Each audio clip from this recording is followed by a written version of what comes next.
Good morning students. So previously we have done about asexual reproduction जिसमें हमने fusion जिसकी 2 types हैं, multiple and binary fusion, then fragmentation, regeneration के बारे में पढ़ा and last one is budding.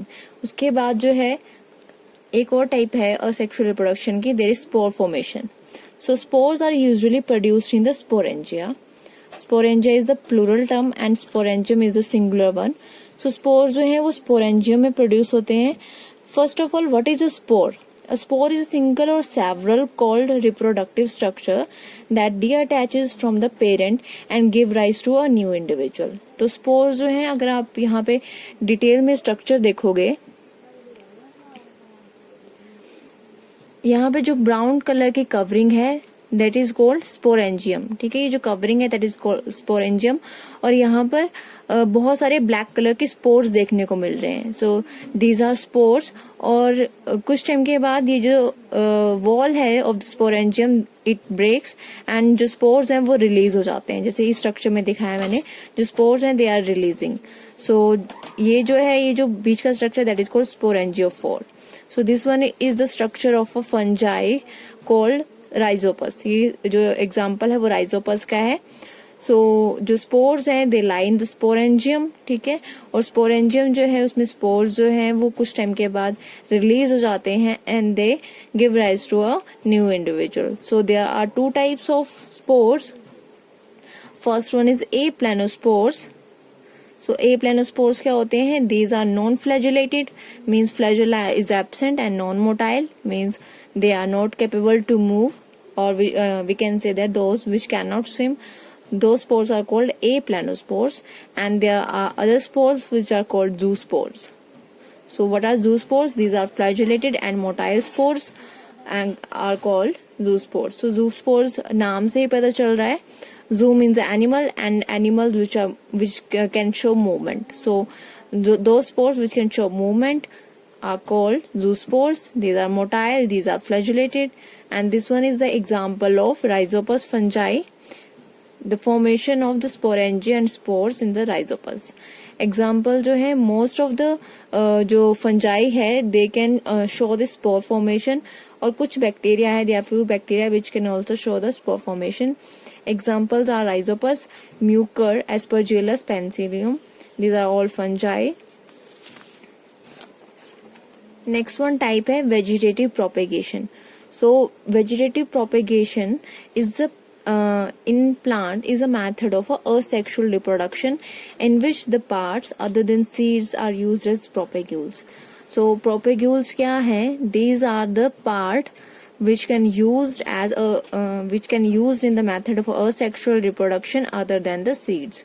ठीक है, कोई भी पार्ट है प्लांट का उसको हम असेक्सुअल रिप्रोडक्शन में यूज कर रहे हैं other than the seeds, because seeds are used in the sexual reproduction. तो सीड्स को हम कंसीडर नहीं करेंगे, बाकी के सारे जो पार्ट्स इन्वॉल्व होंगे they are formed, they are actually considered in the asexual reproduction and mainly in the vegetative propagation. So it is a method of a propagation in those plants which have lost their capacity to produce seeds or produce non-viable seeds. So ये उन plants में होता है जिनकी capacity seeds produce करने की capacity खत्म हो चुकी है. So examples are banana, seedless grapes, rose, pineapple etcetera. Then among flowering plants, every part of the body such as root, stem, leaf or bud takes part in the vegetative propagation. Flowering plant में तो सारा का सारा जो plant है that can actually used in the vegetative propagation other than the flowers. ठीक है, क्योंकि flowers से जो है seed produce होंगे. Flower is actually the reproductive structure of the body, sexual reproductive structure of the body. So flowers are not considered. Only the root, stem, leaves or buds are take parts in this vegetative propagation. So there are 2 method of vegetative propagation. First one is natural and second one is the artificial. जो natural method of vegetative propagation है उसमें naturally जो plant है, जो भी plant का part है, वो क्या करता है, वो ग्रो करता है एज अ होल प्लांट, ठीक है। Examples are modified tuberous roots can be propagated vegetatively when planted in the soil. तो जब हम स्वीट पोटैटो को एग्जांपल ले लें, तो स्वीट पोटैटो को अगर हम सॉइल में ग्रो करने के लिए छोड़ दें तो उसमें से पूरा का पूरा प्लांट जो है that can be grown. Second one is the buds present on the roots. Roots में कुछ बर्ड्स अराइज कर जाएंगी and that can grow into the leafy shoots. Leaves arise कर जाएंगी, एग्जांपल है guava. Then third one is some plants develop adventitious buds on their leaves which develop into new plants। तो यहाँ पे मैंने एक लीफ का स्ट्रक्चर ड्रॉ किया है। It is the leaf of the bryophyllum. So Bryophyllum के केस में क्या होता है, उसके लीफ जो है उसमें से एडवेंटेशियस बर्ड्स अराइज कर रही है। यहाँ पे जो ब्राउन कलर का स्ट्रक्चर है that is actually bud arising from the leaf of the bryophyllum, so it can give rise to a new plant. So these are natural method. Next one is artificial method of vegetative propagation. So these methods are man-made and developed by the plant growers and horticulturists for commercial production of crops. Commercial production करने के लिए जो horticulturist हैं या कुछ plant growers हैं वो क्या करते हैं, कुछ मेथड यूज करते हैं। So these there are some common artificial method which are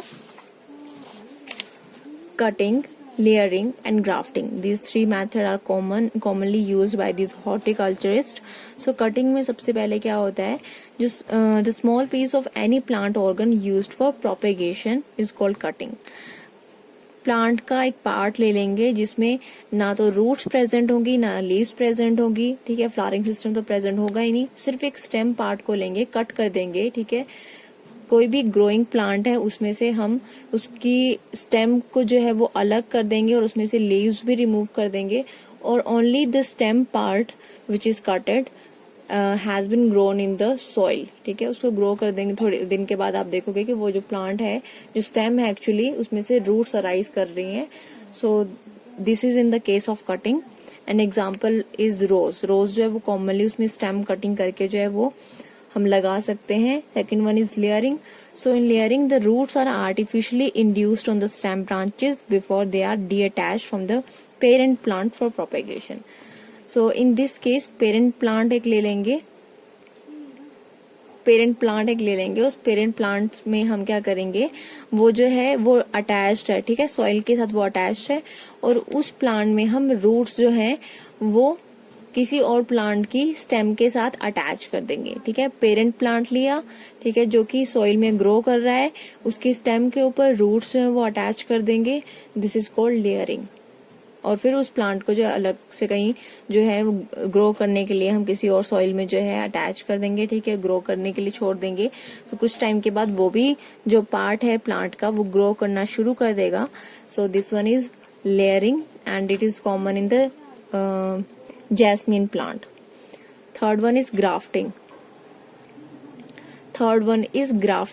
So grafting is a method in which part of two plants are joined in such a way that they grow as one plant. So grafting में क्या होगा कि हम क्या करेंगे, कोई दो plant लेंगे which are सिमिलर, ठीक है, जैसे डाइकोटिलेडन्स के कोई भी दो डिफरेंट प्लांट ले लिए, मोनोकोटिलेडन्स के ले लिए, तो उसमें क्या करेंगे, एक पार्ट ले लिया हमने स्टेम का जो कि ग्रो कर रहा है, ठीक है, ग्रो कर रहा है यहाँ पर, दिस इज कॉल्ड स्टॉक। अब इसको यहाँ से बीच में से कट कर देंगे।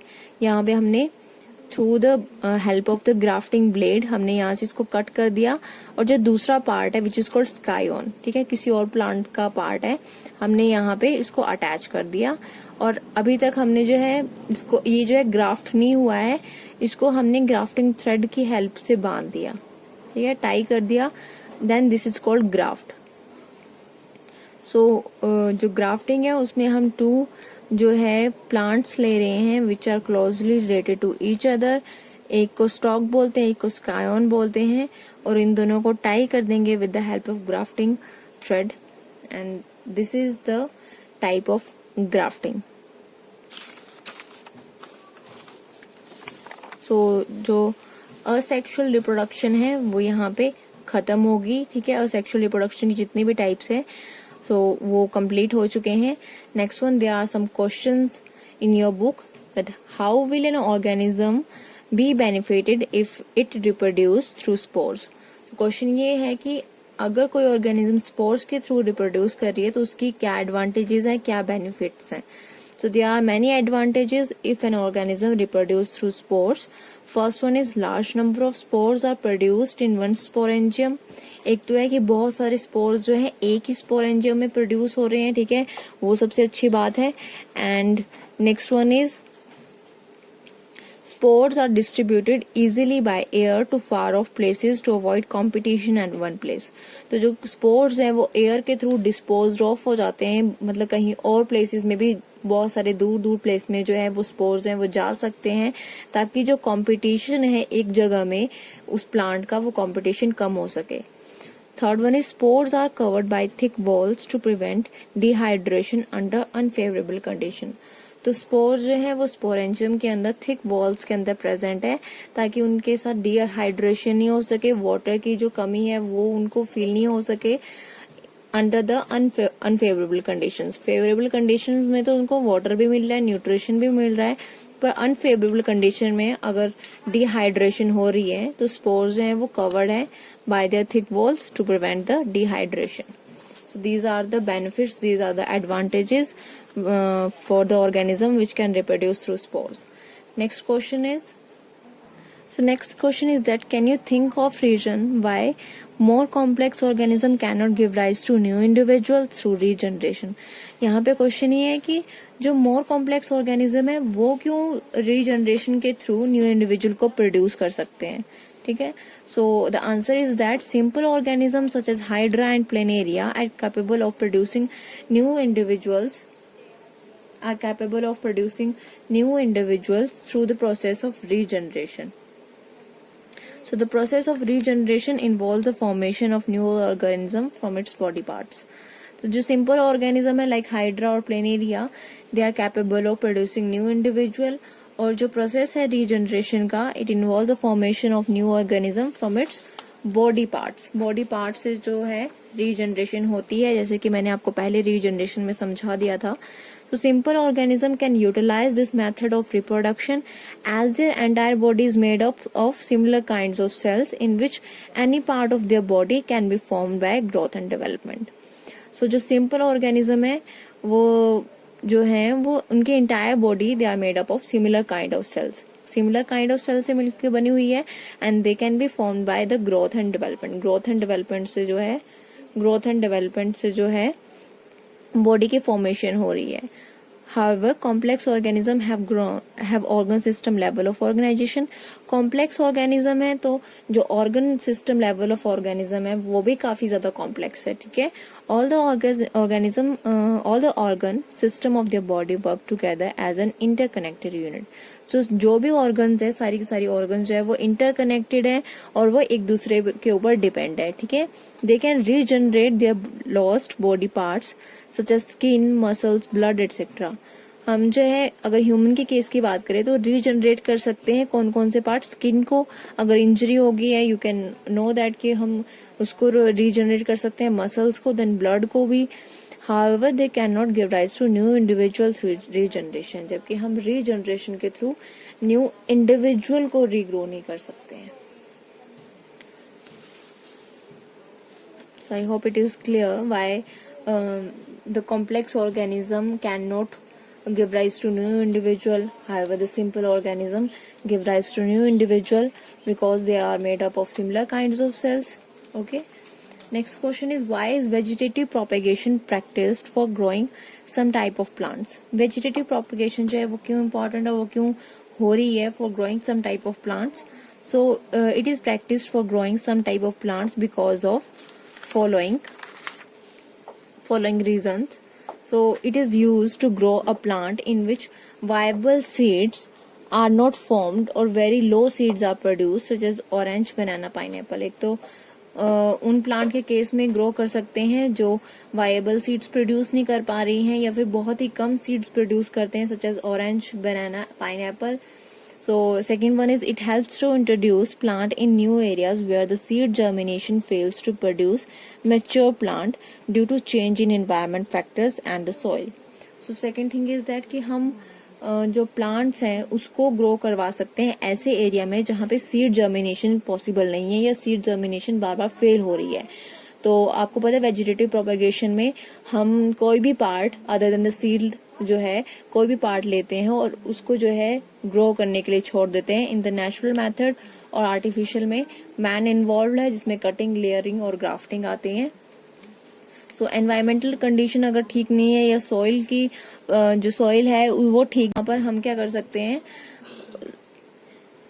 तो ऐसे एरिया में where the seed germination is not possible, we can introduce vegetative propagation in those areas. Number third is that it is more rapid, easier and cheaper method. बहुत ही easily और cheap method है. Fourth one is by this method a good quality of a race or variety can be preserved. कोई plant है जिसकी जो variety है वो काफी अच्छी है, ठीक है, उसको हम प्रिजर्व करके रख सकते हैं क्योंकि रूट्स के थ्रू या स्टेम के थ्रू अगर हम उसको रीग्रो कर पा रहे हैं, उसकी वैरायटी इतनी अच्छी है, ठीक है, तो हम जो है वेजिटेटिव प्रोपेगेशन के थ्रू हम उस प्लांट को रीग्रो कर सकते हैं. So these are all the benefits और we can say that advantages of vegetative propagation. Here is next question. ये एडवांटेजेस पूछी जा सकती हैं तो डिसएडवांटेज भी पूछी जा सकती हैं कि वेजिटेटिव प्रोपेगेशन की डिसएडवांटेजेस क्या क्या हैं. Number one is these method can be used only in plants which can produce seeds और produce non viable seeds, which can not produce seeds actually. So उनमें हो सकता है जो सीड्स प्रोड्यूस नहीं कर पाते हैं और नॉन वायबल सीड्स प्रोड्यूस कर रहे हैं. Number two is that the new plants look exactly like their parent plant and reveal no variation. तो अब अगर हम किसी पार्ट से कोई भी प्लांट ग्रो करवा पा रहे हैं तो यू नो दैट कि कोई वेरिएशन नहीं होगी, पेरेंट की तरह ही वो जो प्लांट होगा वो बिल्कुल एग्जैक्टली जो उसमें पेरेंट में कैरेक्टरिस्टिक्स हैं they are all present in the new individual and we can say that offspring.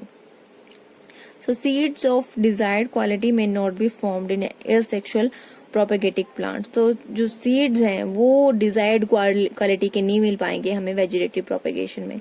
So these three are the disadvantages of vegetative propagation. So यहाँ पर मैंने समराइज किया है और सेक्सुअल रिप्रोडक्शन को जो कि हमारी कंप्लीट हो चुकी है. So there is fusion. Fusion जो है दो टाइप की हमने, binary multiple fusion, then fragmentation. Next one is budding, then spore formation, aplanospores which are non-motile in nature, zoospores which are motile in nature, then vegetative propagation. So vegetative propagation natural भी थी, artificial भी थी. So these are a summarized account of the different modes of asexual reproduction. Reproduction it may be defined as the production of the offsprings. new individual की production हो रही है by the fusion of two gametes, usually one from the male parent. gamete जो है एक male parent से आ रहा है और एक जो वो female parent से आ रहा है to form a diploid zygote, so which develops into a mature organism. So this is the sexual reproduction. And fusion of the two gametes to form a single cell means zygote is called fertilization. So जो one gamete जो है वो male parent से आ रहा है, other जो है वो फीमेल गैमेट से, फीमेल पेरेंट से आ रहा है. So the fusion of these two gametes form a single cell which is called zygote and this whole process is called fertilisation. ठीक है, फर्टिलाइजेशन याद रखनी ये टर्म आपने, this is very important and it is of two type. एक external fertilisation होती है और एक इंटरनल फर्टिलाइजेशन हो रही है. So in case of external fertilization, it occurs outside the body of the female organism.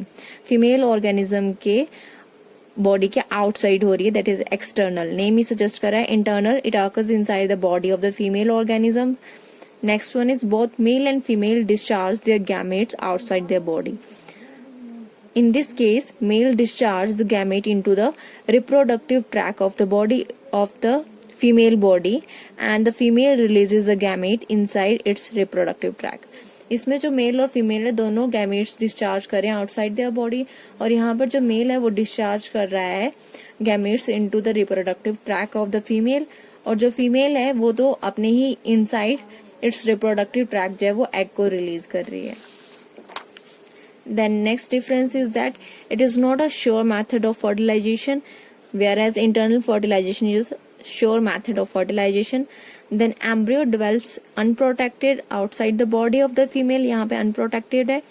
In this case, embryo is well protected but may develop outside or inside the body of the female. So these are all differences between the external fertilization and internal fertilization. In the next video, I'm going to discuss about the type of sexual reproduction in flowers and in human. Thank you so much.